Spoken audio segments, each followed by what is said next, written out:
हैं। अभी पहले सागर की लवणता देख लेते हैं।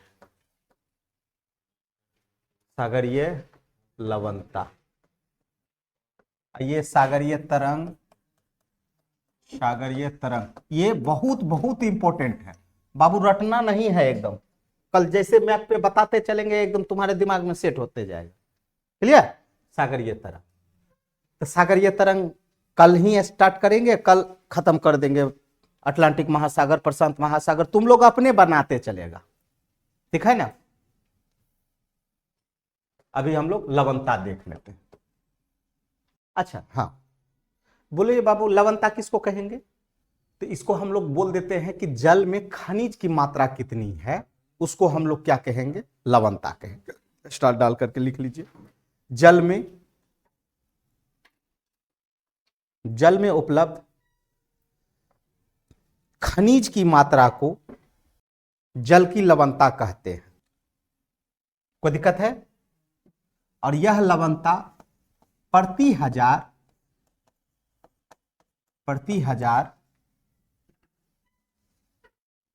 ग्राम जल में, यह लवणता प्रति 1000 ग्राम जल में नमक की मात्रा प्रति 1000 ग्राम में नमक की मात्रा को बताता है। ठीक है, कोई दिक्कत? अब यहां सिंपल, जल में जितना भी खनिज रह रहा है उसको हम लोग क्या बोलते हैं? लवणता। इस लवणता में जो है प्रति 1000 ग्राम में नमक की कितनी मात्रा है उसको स्पेशल हम लोग क्या बोल देंगे? प्रति 1000 ग्राम जल में क्या चीज रहेगा? नमक की मात्रा। वो निकल जाएगा कि किस में ज्यादा हमको नमक मिलेगा। क्लियर?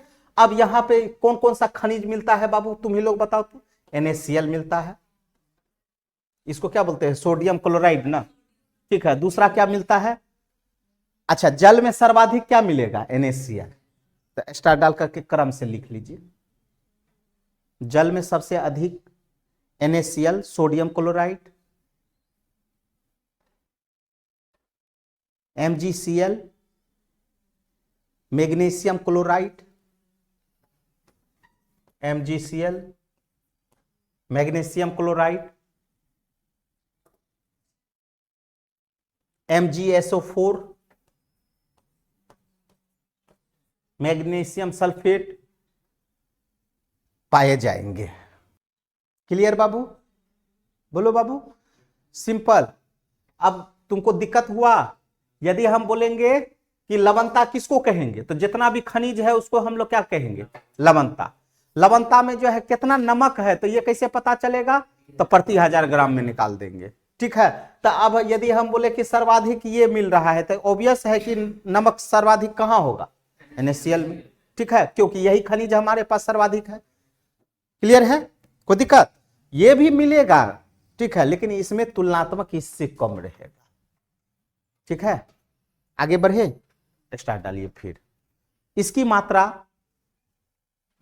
मात्रा निम्नलिखित कारक पर निर्भर करता है। किसकी मात्रा? लवणता की। इसकी मात्रा निम्नलिखित कारकों द्वारा निर्धारित होती है। नंबर 1, पहला तापमान। 1 नंबर में तापमान। दूसरा नंबर नदी का प्रवाह। तीसरा नंबर खुले क्षेत्र एवं बंद क्षेत्र।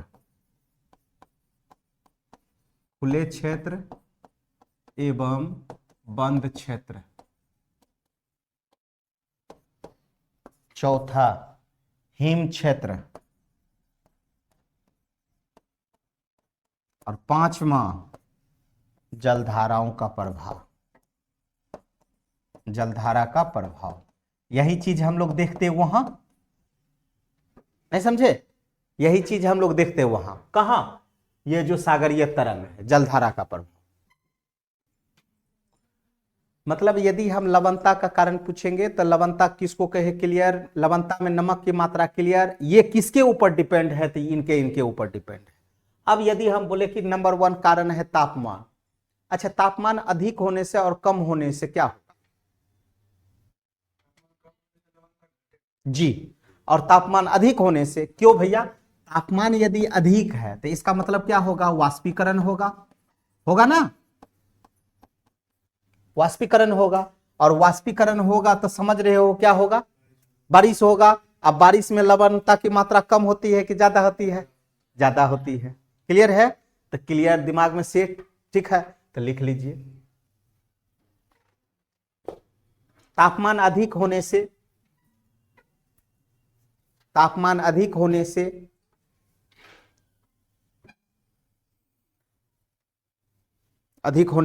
वाष्पीकरण होता है, और अधिक वाष्पो उत्सर्जन